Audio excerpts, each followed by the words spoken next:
আসসালামু আলাইকুম। আমি আজকে একটি নেতৃত্বের গল্প শোনাবো। গল্পটি হলো, আমার প্রতিষ্ঠানের নাম মান্দারগাঁও উচ্চ বিদ্যালয়। যে বিদ্যালয়টি বাংলাদেশের কুমিল্লা জেলার একটি প্রত্যন্ত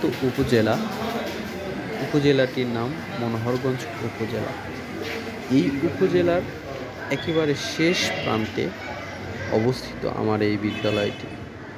আমি যখন আমার এই বিদ্যালয়টিতে যোগদান করি, তখন এই বিদ্যালয়ের কম্পিউটার ল্যাব তো দূরের কথা, কম্পিউটারই ছিল না। নামমাত্র একটি কম্পিউটার ছিল, যে কম্পিউটার কোনো মতো চলতো। পরবর্তীতে বেশ কিছুদিন কোনো কম্পিউটার ছিল না। পরবর্তীতে অনেক চেষ্টা তদবির করে উপজেলা এজিডি অফিসের একটি থোক বরাদ্দ থেকে আলহামদুলিল্লাহ আমার বিদ্যালয়ে কিছু কম্পিউটার দেয়। সেই কম্পিউটারগুলোকে আমি বিদ্যালয়ে নিয়ে আসি এবং স্কুল ফান্ড থেকে কিছু টাকা নিয়ে আলহামদুলিল্লাহ আমি আমার এই কম্পিউটার ল্যাবটি সুন্দরভাবে সাজিয়েছি এবং শিক্ষার্থীদেরকে হাতে কলমে শিক্ষা দেওয়ার সর্বোচ্চ চেষ্টা করছি। আলহামদুলিল্লাহ এখন আমার বিদ্যালয়ের আইসিটি বিষয় ছাড়াও অন্যান্য বিষয়গুলোর আমার এই ল্যাবে শিক্ষা দেওয়া হয়।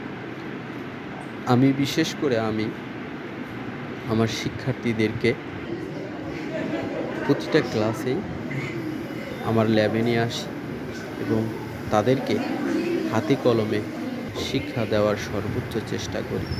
এছাড়া আমার বিদ্যালয়ের অন্যান্য শিক্ষকদেরকেও ল্যাবে নিয়ে এসে তাদের হাতে কলমে শিক্ষাদান করার সর্বোচ্চ চেষ্টা করছি। এখন আমার শিক্ষার্থীদের তুলনায় কম্পিউটার সংখ্যা কম। সরকার থেকে আমি এখন পর্যন্ত ল্যাব পাইনি। তারপরেও অন্যান্য জায়গা থেকে চেষ্টা করা হচ্ছে যাতে শিক্ষার্থীদের সাথে সামঞ্জস্য রেখে একটা ল্যাব তৈরি করা যায়।